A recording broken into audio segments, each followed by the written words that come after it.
এক সময়ের কথা, জঙ্গলে এক বিশাল হাতি থাকতো। সে ছিল খুবই অহংকারী। সে সারা দিন জঙ্গলে ঘুরে বেড়াতো এবং জঙ্গলের অন্যান্য প্রাণীদের বিরক্ত করত। শক্তিশালী কোনো প্রাণী এ জঙ্গলেই নেই। আমি হলাম এই জঙ্গলের সবচেয়ে শক্তিশালী প্রাণী। আমি হলাম এই জঙ্গলের রাজা। আমার মতো শক্তি জঙ্গলের আর কারো গায়েই নেই। দিন সকালে জঙ্গলের একটি বড় গাছে টুনটুনি বসেছিল। হাতি সেখানে গেল। টুনটুনি, আমাকে সেলাম দে সেলাম।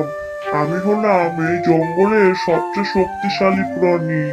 আমাকে মহারাজা বলে সম্বোধন করবি।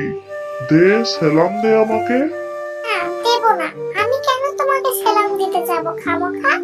তুমি মোটেই এই জঙ্গলের সবচেয়ে শক্তিশালী প্রাণী নও। আমি তোমাকে সেলাম দিতে পারবো না। তা শুনে হাতি রেগে গেল আর টুনটুনি যে গাছে বসেছিল সেই গাছটাই ভেঙে দিল। টুনটুনি সেখান থেকে উড়ে পালাতে বাধ্য হলো।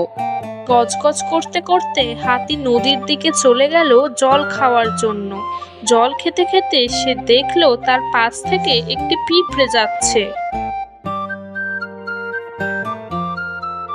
হাতি তার শুঁড় দিয়ে জল তুলে পিঁপড়েটির গায়ে ফেলে দিল এবং সেখান থেকে চলে গেল।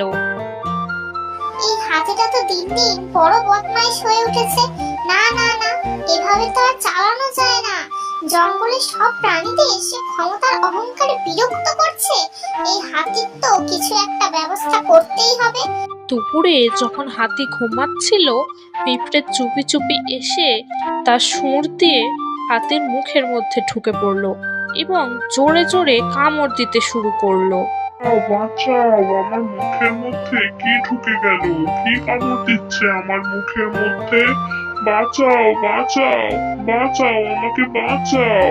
এবার আমি কি করব? আমাকে কেউ বাঁচাও। পর্যন্ত যখন হাতি কেঁদে ফেললো, তখন পিঁপড়ে তার মুখ থেকে বেরিয়ে এলো এবং হাতিকে বলল, তো তুমি যে নিজের ক্ষমতার অহংকারে সবাইকে ছোট মনে করো, আসলে কিন্তু তা নয়। একটি ছোট পিঁপড়ের জন্যই আজ তোমার কি অবস্থা হলো।